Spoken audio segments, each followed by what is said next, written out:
Hello everyone. Hello. And welcome back to Dog and Potches, the place of own fine craft ales. If you haven't met him before, you won't find him shouting abuse at the players at the rugby at the weekend. No, because he's not a complete idiot, basically. He's the world famous, very polite Owen Potts. This is my brewmaster brother, Dave Potts. Yes, we had the pleasure of going to watch a rugby match at the weekend, Yes. our team. Now, I might not have shouted at the players, but I might have said one or two words to the referee. Sir. That's what he's there for, sir, isn't it? Yes. Always prefix anything you say to the ref with sir. Yes. Makes it all better. And there's no need to get on there and be trolls on the internet. No. Call players, call the referee. No. It's just basically out of order. In this day of age of, especially men's mental health, we don't want to be doing that, going onto the internet and banging onto somebody just because you kicked a ball you didn't like in a game. In a game. It's just a game of rugby. It's a isn't game. it? We love it, but it's Really? just a game, isn't It's it? just a game. But you know what I blame, don't you? I blame Brexit. I blame COVID. Or I might blame Donald Trump. You can blame him, he's got absolutely nothing to do with it. But COVID put everybody in little boxes and then they thought there was keyboard warriors. And they just don't know how to let go now. So there you go. So that's what started. But I tell you what, that goes well with a game of rugby. A beer. A beer. Oh, we did have a third weekend. Well, I didn't know. I was driving, so.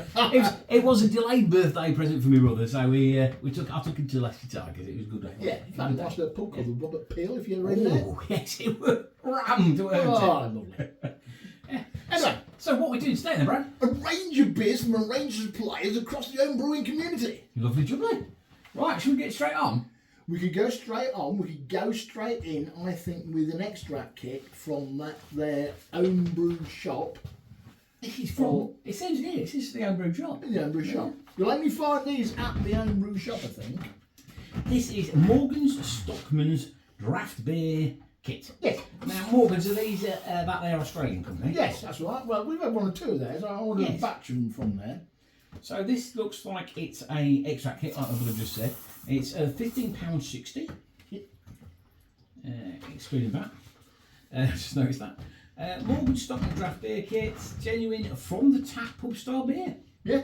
It is medium hopped, rich in colour and flavour with a closed head and and then it goes straight into the ingredients there. Lovely. Lovely. You do need a bag of their brewing sugar or their enhancer. I actually went for their premium mix. Okay.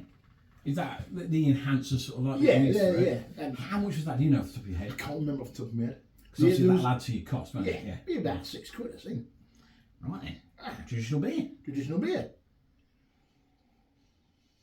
Traditional beery sort of smell. Well, yeah, a bit malty from not a lot of hops coming through from my nose. Not a huge amount, no. But No, you no. probably shouldn't expect too many on a normal sort of No. like, traditional bitter. See which Well, way. you try and taste.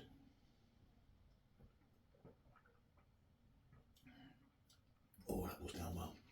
Does what it says on the tin, really, doesn't it? Surprisingly smooth as well. Let me just put this down. Surprisingly smooth as well. Isn't it? Quite quaffable, that. Quaffable indeed. Yes. Nice dry bitterness on the back of the tongue. Again, this is a 1 tin kit, so just dissolve in boiling water with your sugar and add your yeast and away you go. I'd say it's absolutely lovely, actually, to be honest. Just say what it brews to percentage-wise. It doesn't on there that I can see. And will all be about 4.5%, Yeah. depending on how much sugar you add. Yeah.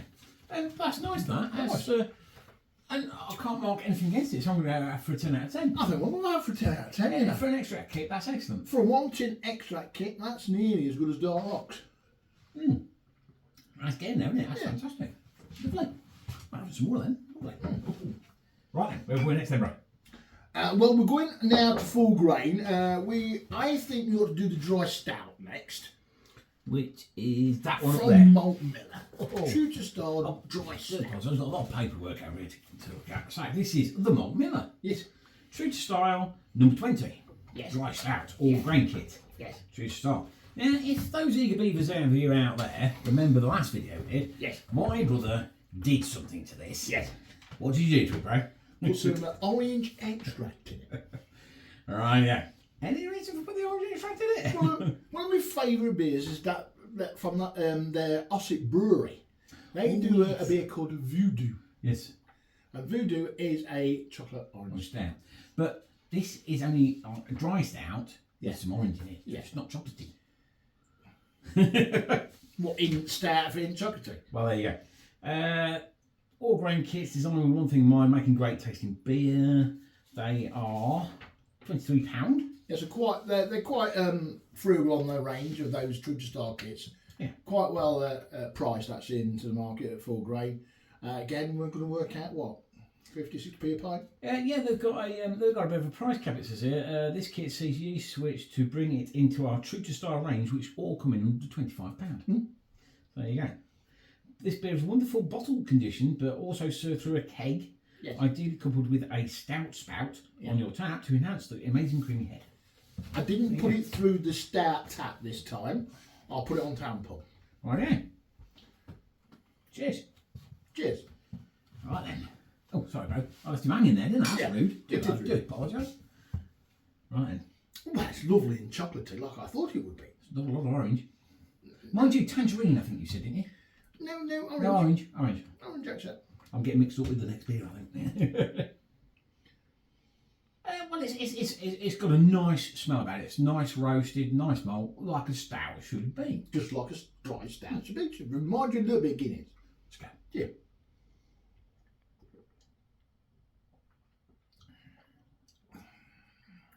That is a lovely stout. It's nice. It's just smooth and lovely and rich and roasted. Yeah. No orange whatsoever. No. Try a little burp. There is just on a little hint of it on the back of my tongue. Yes. A little bit. And I've actually cheated on this one. I have had a bit of this one before tonight. The more of it you drink, the more you kind of get a little bit of orange essence through it. Other than that, it's a fantastic stout. Those who try and turn orange into beers probably need to do more than that's recommended in the next one. We'll come to that in a minute. Yeah. That's a fantastic beer. I can't mark it down for the orangeness because it wasn't supposed to have orange. No. It's a cracking dry stout. Yeah. I could drink that all day long. Yep. Lovely, roasty, malty stout. It's 10 out of 10 for me again. Oh, I love it. 10 out of 10. Oh, well, do we come on camera and drink beer and say, oh, 10 out of 10. Beer number 3. Are we doing beer number 3 or are we doing the special thing? No, we're doing beer number 3, I think, first. We've got a special thing coming up. Right, and beer number 3. So this is a tribute to Brewdog Clockwork Tangerine. You can see where his orange extract came from, can't you? All grain clone kit Brewdog Clockwork Tangerine. Yes. $11.99. That's for the 5 litre kit, I think you'll find. Okay, rightio. Right then. Tells you your hops, tells you yeast. Doesn't tell you. Oh, this product is not affiliated with Brewdog. It is just a clone sort of thing. So obviously got to say that on there. It doesn't say much more than that. It does on this, this orange, this red line here, bro. Oh, I am going to read the red line here. Note: you need 1.8 tangerine extract per litre, or 50 to 100 milliliter of tangerine orange juice per litre. So you see, it says there 1.8 grams. Yeah, of tangerine extract per litre. But extract will be in millilitres. It usually is. So you've got to try and work out what 1.8 grams in millilitres is basically. Yeah, because then the next thing it says per litre, or 50 to 100 milliliter of tangerine orange juice per litre. I went for the extract. With the extract. and as far as I can find out from Google, that the 1.8 grams is equal to a teaspoon. So per litre, that's quite a lot of teaspoons. 23. Okay. I didn't put 23. Did you not put 23 teaspoons in it? No. No, you probably don't get 23 teaspoons in a jar of extract. Anyway, this was very kindly donated to by those guys at Brew Brothers. Thank you very much, guys at Brew Brothers. Thank you very much. They sent us a host of kits for us to review. This being one of them. And once again, What's that smell? fruity. Oh, citrus, fruit. And there's a bit of orange in the background there too, actually, isn't there? Fruity, that is fruity. It's a lovely, hoppy, fruity smell coming through on that one. That smells fantastic. It's slightly hazy, but I'm quite happy with my IPAs to be slightly hazy. Yeah, me too.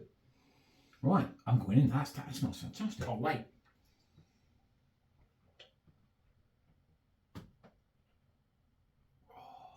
Shut the front door. shut the front door, open it again, and shut it again. Because Christ Almighty, that's good. Smooth. The body on that is so superb. Oh, I'm getting the tangerine. Tangerine's coming through in the background, mixing with the dry bitterness, the citra. Oh. That is sublime.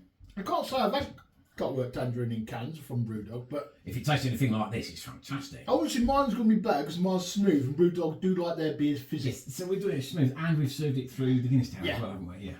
Guys at Brew Bros, if you could taste this, you'd be in beer heaven. It's smooth, it's fruity, it's more. You just want to go back for more. You know what I mean? Which is dangerous because it's quite strong, this one, isn't it? I don't know. I think I seem to have read somewhere, I thought it was about 6.5%, but I might be okay. wrong.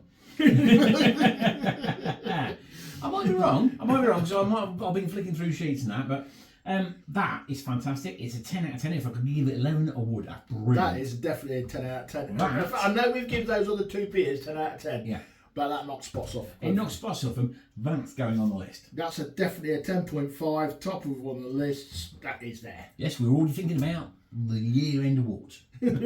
Or year start next year, whatever. But yeah, that's brilliant. Yeah. Fantastic. Well, there you go. There you go. So we've done 3 beers, Brad. Yes. Now we're going to move on to a wine. Oh, And you remember in the food videos back we did a dark rot wine. This time we're going to do a wine expert. this is a premium wine making kit. Yes. Wine Expert Reserve. Yes. This is Pinot Grigio.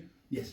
6 week, takes 6 weeks presumably. Yes. 10 litres. Yes. There's lots of foreign languages on here, so they've done it for lots of different countries and everything. So what do you get in this box then? That box there contains a load of grape juice. A big bag of grape juice, basically. Oh, yeah. And some chemicals, some potassium sorbite or tone or whatever it is. Oh, yeah. Basically, you put your grape juice into a fermenter with some water, a few chemicals and yeast, and leave it for 2 weeks. 2 weeks later, you siphon it from one fermenter into another fermenter, add some clearing agents, give it another 2 weeks, keg it for 2 weeks, leave it. Okay. Because these are like a multi-pack and then they just slap what wine it is, there's no actual tasting notes on it as such. No. There's just a lot of bump about what they are and what they do. Looking for premium wine experts. What sort of price are we looking at on one of these? Now this one is actually fairly dear now. This is anywhere from about £79.99 to £85, but that is for 30 bottles. That works out quite well. So round about, I think, about £2.40 a bottle, round about 80p for a large glass. And considering now you can't really pick up, if you want, I mean, you can pick up some cheap wines, well, not that cheap anymore, but you're looking at spending £8 or £9 if you want a reasonable bottle of wine, aren't you? And if you're going out drinking wine, as you know, if you've got a lady, unlike myself, if there's any ladies out there, by the way. Anyway. He's on it tonight. Well, you say that, yeah. It's £5 a glass, isn't it? I went out with my good lady and mother-in-law. She had a large wine and a side mixer because she likes a bit of tonic in it. How dare she? Well, it was just short of £10. What? Exactly, for that and the mixer. You don't know that. I am not, mate. It was £9. Where was you drinking? It's £9.60. Harrods? I'll tell you afterwards. But yeah, it's £9.60. We're all my life. Anyway, moving on, bro. This is what we've got. So a nice Pinot Grigio. I do like mine cold, so it is cold anyway. Yeah. I stuck a nice little bit of ice in there. To me, most white wines want to be cold. Most red ones will be warm. And something's just broke here. So when you're sat in the garden, somebody's mower going in the background, and you're getting a bit wound up, there's nothing more refreshing than a nice glass Pinot Grigio. 21 degrees here in English today. 21 degrees. 21 degrees. It was 5 at Leicester. 5 on Saturday. It was freezing. Well, it's got a lovely grape nose. Well, it will have, won't it? The amount of grape juices in it. You know. Yeah. Unlike cheap wines, you can actually smell the grape. You can smell the grape, and what I do like about it, I remember from my youth, my dad used to make wine, and it always had that homebrew yeasty wine smell, doesn't it?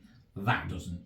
That smells There's all of that lovely. going on here, kid, I'll tell you now. It smells gorgeous, that. Yeah, lovely. Lovely. Shall we just give it a Shall we nice give it one? Well, for bouquet, what shall we give it for bouquet then, sir? Well, I'll give it a 10 because it smells. I pretty much know how Pinot should smell, and that smells bang on, doesn't it? I think that's 10 for bouquet. It's fruity. There's a bit of flour. And for colour? Oh, colour's bang on. It's crystal as well. Crystal clear, bang on. Yeah, lovely. He's gone all posh, hasn't he? Right, Right.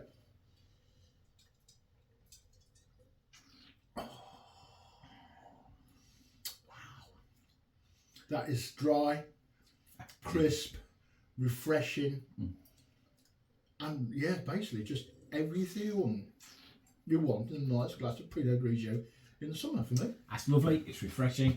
It's fruity. It's marvellous. It's fantastic. That's a 10 out of 10 all day long. Don't mix the beer and the wine like we are doing now. We are doing now. You will be a silly mess. I'm going to say, we're only had a sip. If you're going to... Oh, we don't tell you how to drink, do what you like. But if you're going to have a nice afternoon on the wine, have an afternoon on the wine. Don't then go and have a load of beer because you'll fall over. Some people like to do that, or shout at the referee, or. What do you mark it, bro? I'd definitely give that 10. Yeah. It's, I like red. In the summer, I like white. Yes. That with a nice little bit of ice in there. I know my brother likes a Pinot. I'm a bit of a tart. I like Chardonnay. That's a little bit too easy drinking. Yes. I could probably nearly drink that like water. Yeah, I could imagine you could. And just then find me gargoyle in the garden. Right then, let's not do that. Here's what's coming next time in the D&P. We've got Brew Bros Sharks Need Water 2. Yes. Is that the name of a film or something? I don't know. I think it's another clone beer from somewhere. Righto, that'll be one of them crafty type beers now. It's called I think that's what it's called, anyway. That's from memory.